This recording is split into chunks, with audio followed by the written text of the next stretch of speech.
Okay, everyone, we're going to go ahead and get started.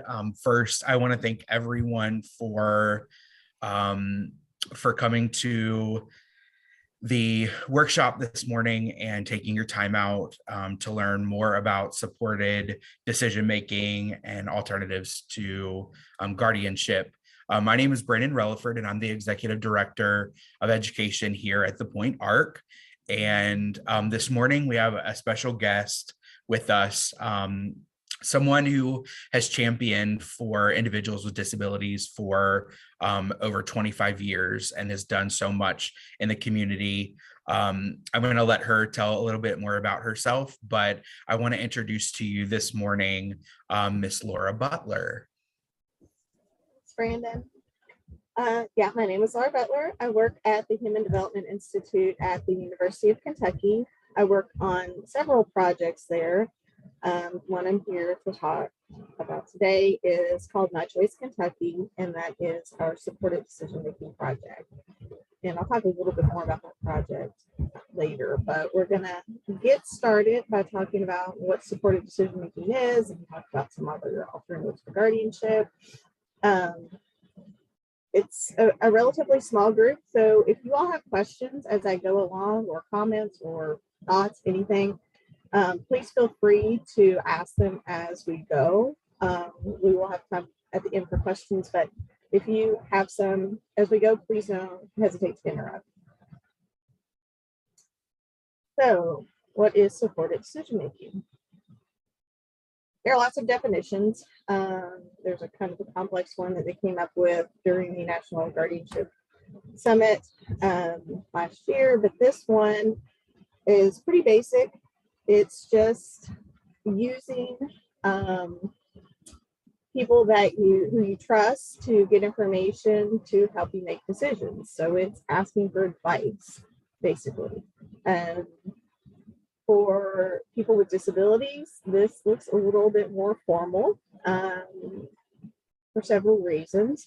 And it's going to look different for everyone. But you can see by this definition that it's not super complicated. It is really just asking for advice, and it's what a lot of us do every day.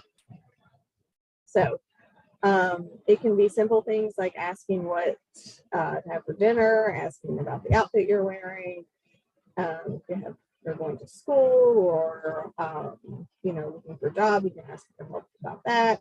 It can be more complicated things like asking about medical diagnosis or medical treatment or medication. Sometimes it's hard to understand these things when you're in an appointment, and so you might ask people afterward who you know and trust if they can help you think through these things or tell you about their experiences with them. So that's it. That's what supported decision making is. And if you do these things, you're using supported decision making and probably not calling it that, but that's basically what it is. So one thing when we think about going to shifting to the thought of supported decision making and alternatives for guardianships for people, we need to make sure that we start out in being in the mindset of the social model of disability versus the medical model of disability. So we're not trying to fix the person, we're trying to give them the supports that they need to be successful in the environment that they're in. Sometimes that's altering the environment. Sometimes that's working to change attitudes that other people have. But it's providing the supports that the person needs on things. So another thing to think about when we're considering alternatives to guardianship, guardianship is saying that the person is not competent to make their decisions. And so we need to think about how we think about competency. So people often say that we're striving for independence. We want people to be independent. And that's good, but I think we need to make sure that we are reasonably thinking about independence. Everyone is at some level interdependent on other people, unless you're out there living off the grid and growing your own food and building your own transportation, things like that. You are somewhat interdependent, and most of us are a lot more interdependent than that. So just because a person can't do everything independently doesn't mean that they can't be competent. So just something to think about. We talk about independence a whole lot, and it's a good thing to strive for, but just remembering that just because a person needs help with certain things doesn't mean that they aren't competent.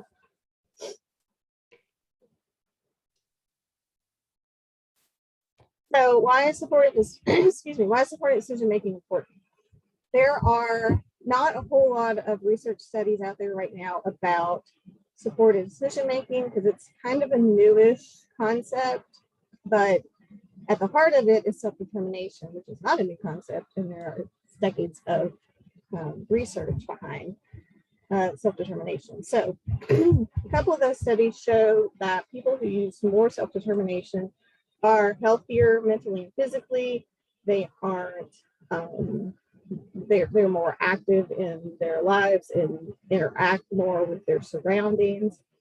So they don't fall into this situation that we often term learned helplessness, where they're just letting things happen to them and they're letting everyone make every decision for them because that's what's always happened. And they just kind of start shutting down. So they might withdraw into themselves. They might just kind of sit there and let things happen and not pay attention to their environment or people around them or things around them. They might not even be able to recognize changes in their body. So if they're getting sick and it's not something that's showing outwardly, they might not either recognize it's happening or communicate that that is happening because they're not used to people listening to what they say anyway. So it can be very detrimental when people don't feel like they have control over any aspect of their life. So for that reason, making sure that people feel a sense of control in their lives and are able to participate in decisions is really important. Another issue is that people with especially intellectual developmental disabilities are much more likely to be abused, neglected, and exploited. So because of that, we need to make sure that people have the voice that they need to be able to say something if something bad happens to them, to know that they can say no to someone if they're doing something that they don't like. And one of the issues is that a lot of the abuse that happens is happening from authority figures, and people are taught to follow along and do whatever an authority figure tells them to do. So if that's the case, and if no one's going to listen to them when they say that they're doing something wrong, that can really escalate into being a really abusive situation. And it just happens and the person won't even tell anyone. So that's really dangerous. But there was a study that showed that women who use more self-determination are less likely to be abused. And we believe that's because they are empowered to speak up. They are more aware of their surroundings and situations and able to recognize danger when they see it. So this is why we talk about using this concept of supported decision making, even not as an alternative to guardianship, but just in everyday life, so that people have some sense of control and are able to be safer, even if they need guardianship for other things. So there isn't good data about guardianship generally. So we don't know how many people are in guardianship nationally. We don't know how many people are in guardianship in Kentucky. We can say on any given day how many people are in state guardianship in Kentucky, adult guardianship, but we don't know the overall number of people in guardianship. So because we don't know who those people are, it's hard to collect data on them. One source that we do have is the National Core Indicators data, and this is also a project that I work on. So this is, for those that aren't familiar, this is a survey that Kentucky and about 47 other states at this point participate in. And every year we do a survey with people who are receiving some sort of service from the state, typically a Medicaid waiver with Michelle P. or Sports for Community Living. So we go out and we survey a sample of folks who are receiving those services, adults who are receiving those services. And this is some of the data that we see. And it's not just, we don't just collect guardianship data, it's a whole bunch of things. But this data that we're looking at is from national data, but when we look at Kentucky data, we found similar things. So people who do not have guardianship are more likely to have these, what we consider to be positive life outcomes. So they're more likely to have friends and be able to communicate with them. They're more likely to have jobs. They're more likely to generally be involved in their communities, have their own homes, things like that. So, and when I've been looking at the Kentucky data, even when we control for other things like different disabilities or level of disability, we find the same outcomes. So what are options to guardianship? So one option to full legal guardianship is limited guardianship, which in Kentucky, and guardianship laws vary from state to state, some quite a bit, but in Kentucky, limited guardianship is just over whatever aspects of the person's life are the most, that they need the most help with.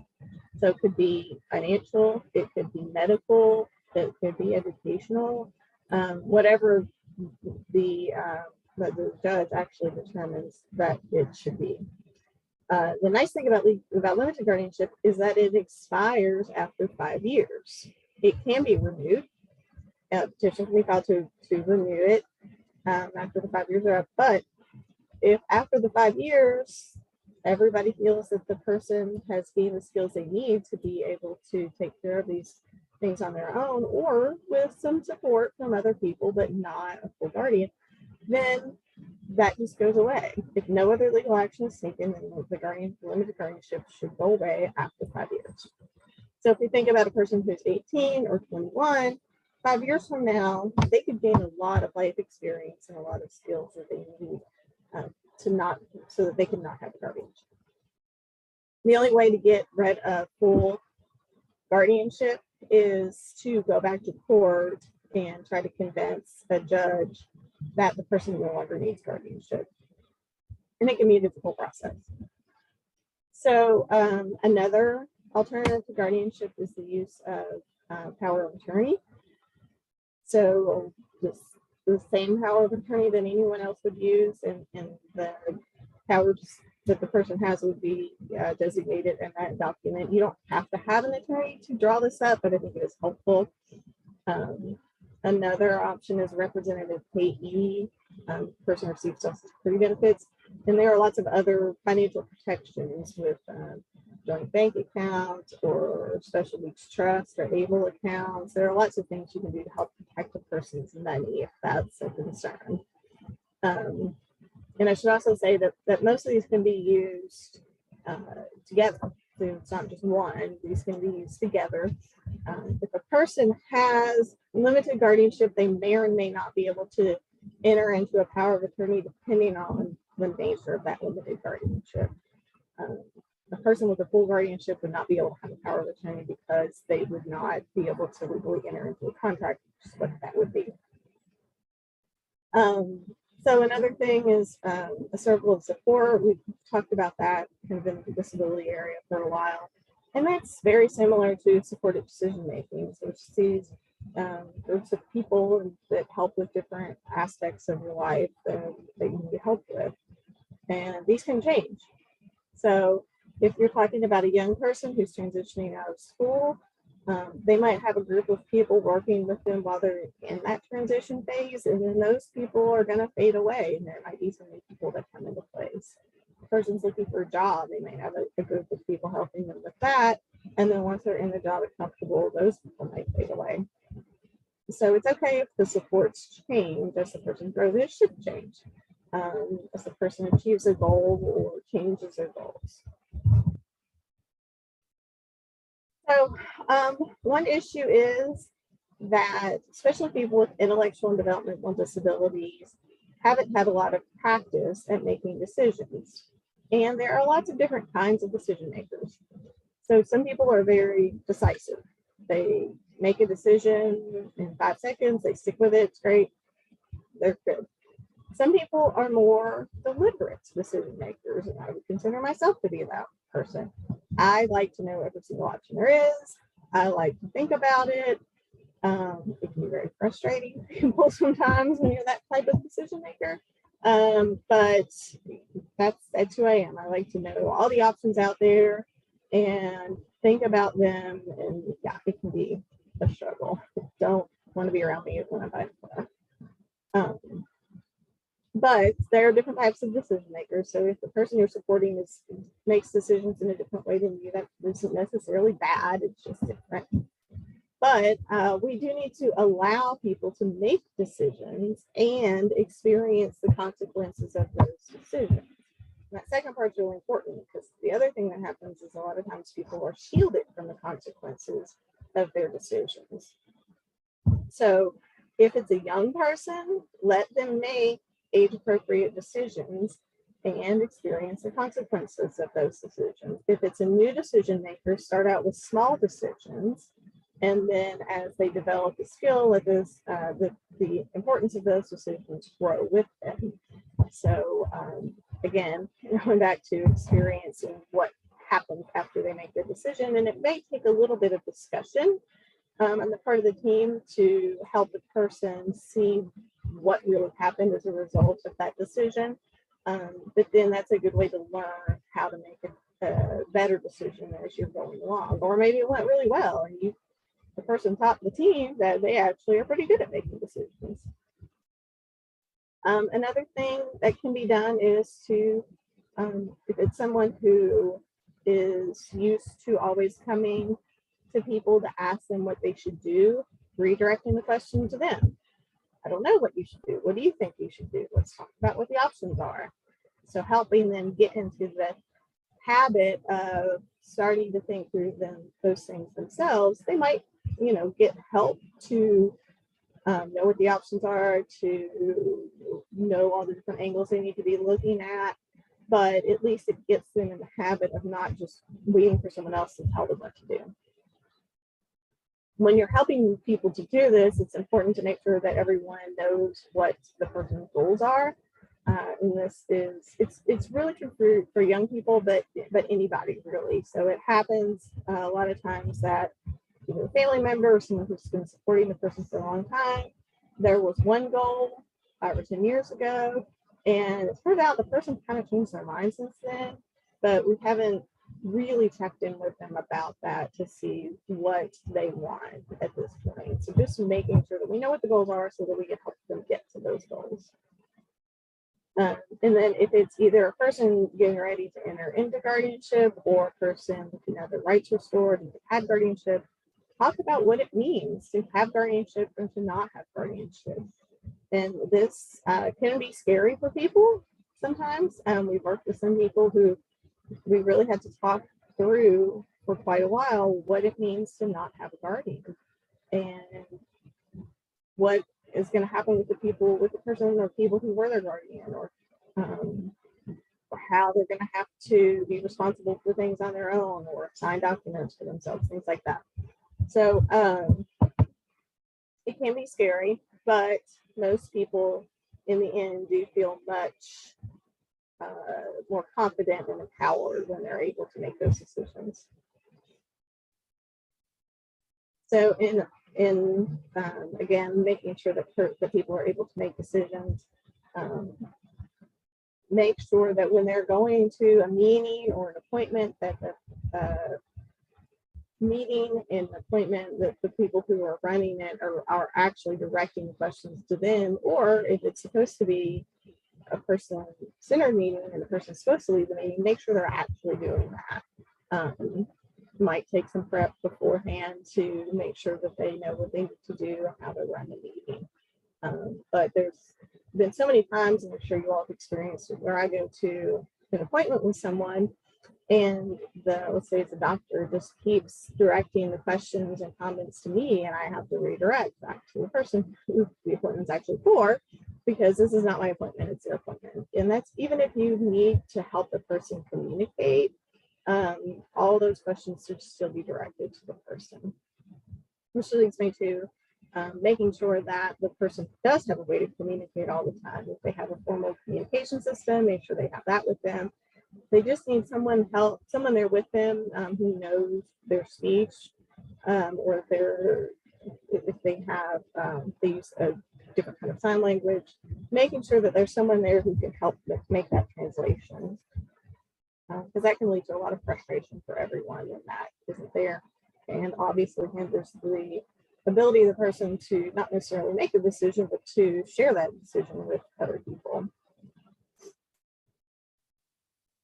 So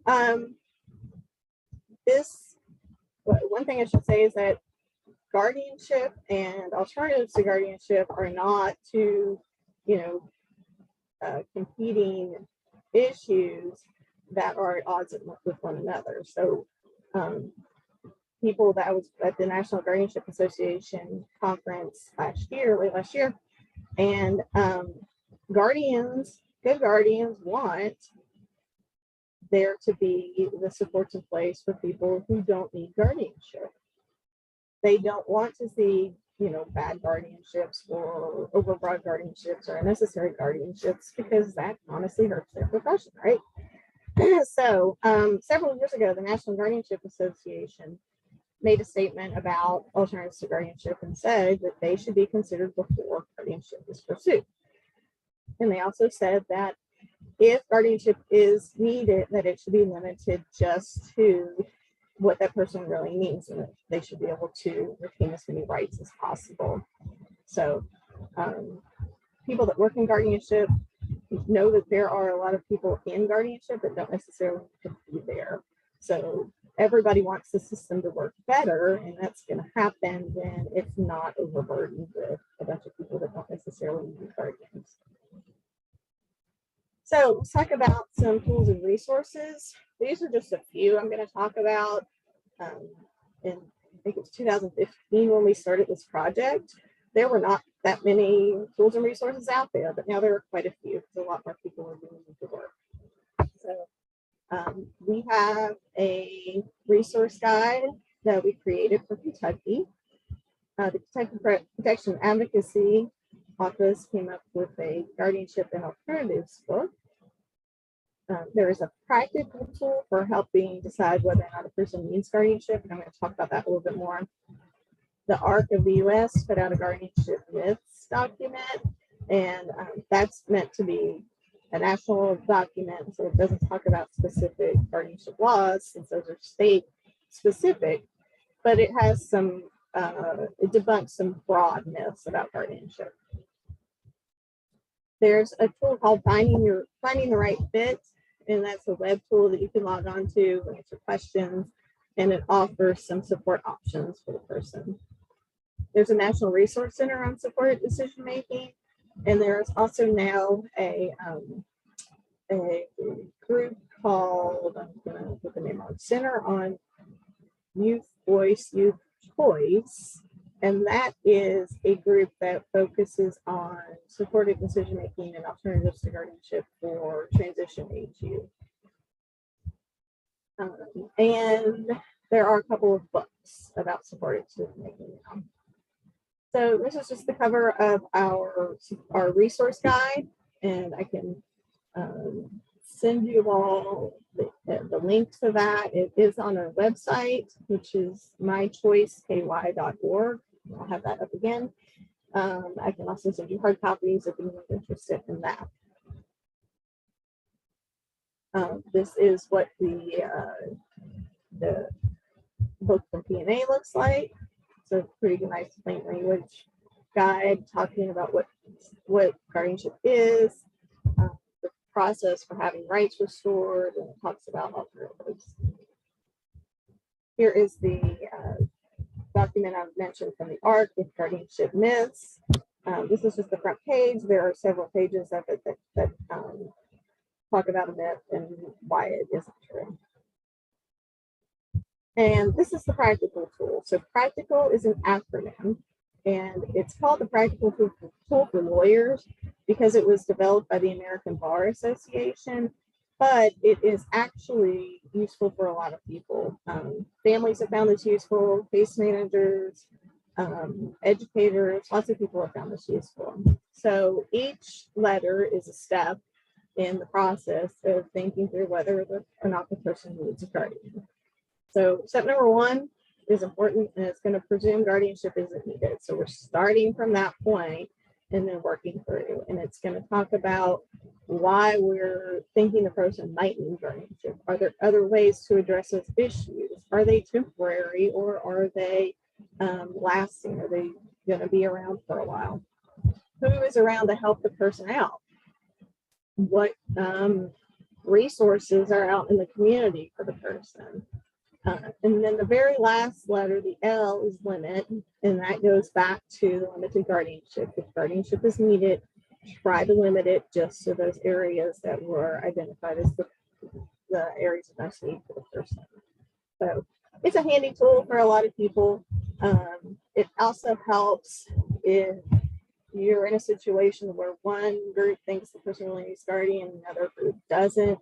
It can just kind of create a pause for everyone to stop and think through kind of systematically whether or not the person actually does need a guardian. Another tool that is useful if the person's having trouble getting started is this one called Setting the Wheels in Motion. And it is basically a set of worksheets that help think through who's going to be on the team. What is the team going to help the person with? What are the meetings going to look like? Things like that. So it's just a whole process for considering the team that the person's going to work with. And the front of it talks a little bit about what support decision making is, things like that. And then it goes into these worksheets. And then the books, this is actually a textbook on support decision making. If you just can't get enough and you want to read all the theory and research behind it, you can get this textbook. And it is written by the pioneers in supported decision making and self-determination. So you can get that and geek out on supported decision making if you want. If you just want a little bit more help, you could get this smaller book. That is also written by a couple of the pioneers in supported decision making that contributed to the other book as well. Jonathan Martinez and Peter Blank are both people who have been here to Kentucky and helped us out with our project at various times. And the foreword for this book is by Jenny Hatch. Jenny Hatch was the first person in the United States to have her rights restored using supported decision making. And Jenny's story is really fascinating. We don't have time to get into it now, but it's really an interesting story. But this kind of talks, a lot of parents have found this useful. It talks through how to use supported decision making in different settings, how to get started, things like that. So it's been helpful for some people I've talked to. It's also much more reasonably priced than a textbook. So I said I would talk a little more about our project. It is called My Choice Kentucky. It is a partnership between the Human Development Institute and Kentucky Protection Advocacy. So the way it primarily works is the Human Development Institute, which in this case me, we do the education, technical assistance, things like that for groups or teams or individuals who want to know more about supported decision making or need some help getting started. Protection advocacy at this point generally is doing either direct legal representation for people who are looking to have their rights restored or providing technical assistance to legal teams. It's been nice to have this partnership because they do have the lawyers and the legal expertise to help with that end of it, and have been very successful in getting people's rights restored when they are able to show that the person is using supported decision making and that they have the supports that they need in place. And this project is currently funded by the Commonwealth Council on Developmental Disabilities. Like I said, the original project started in 2015, and it has been from the beginning a partnership between the Human Development Institute Protection and Advocacy. So we have a few videos from some of our participants. Dawn is a person who used supported decision making to avoid guardianship. So she was in a situation where she was making a decision that some family members didn't like, and they were talking about getting guardianship for her, and she didn't want it. So we were able to work with everyone, and Dawn was able to make the decision she wanted to make, which worked out really well for her. And she gained the respect of her family to see that she's able to make decisions for herself. And she will tell you that she does not make every decision. It doesn't always turn out the best, and she learns from it and she moves on. So there's a little video about her talking about that. There's a video with Clayton, who had his rights restored, and a video of Stella, who was Clayton's mother, who was his guardian. And she talks about why she decided to get guardianship for Clayton to begin with, and why they decided to have his rights restored. So each of these videos is really short. It's they're maybe 5 minutes each.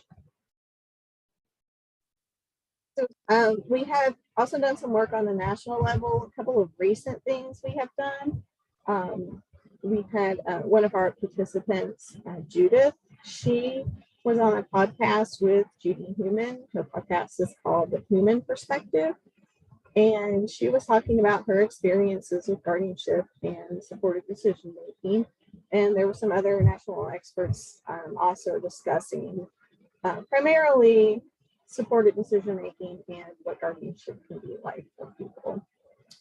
And then in September, the U.S. Senate Subcommittee on Constitution had a hearing called Toxic Conservatorships, the Need for Reform. And that was chaired by Senator Blumenthal and Cruz. And this was at the height of the Free Britney movement. So guardianships and conservatorships, as they're called in some other states, were really under the microscope at this point. And so it was a really interesting hearing. Crystal Patton, who you see on the screen, was one of our participants, and she was able to submit video testimony about her experience with guardianship and supported decision making. And hers was one of several other video testimony, I think there were 5 or 6. And then there were a few people actually at the hearing who answered questions from the senators. A lot of times they were asking questions about data or how many people are in this situation, how many people are in that situation. As I said, we don't know the answers to those. So even though guardianship laws go state to state, one of the things that the federal government could do, and that they talk about doing, is providing some funding to help gather some of this data so we can really kind of see where things are. There have been studies over the years, but it's hard to get good solid numbers. So those are just a couple of things that we've done recently on the national level. We enjoy being able to work with our partners who are doing this work broadly, but we really do focus our work here in Kentucky and with people who live around here. So that is all of the information I have for you, and I'm happy to answer any questions or hear any thoughts that you might have. I'm gonna put my contact information on our website up there in the meantime.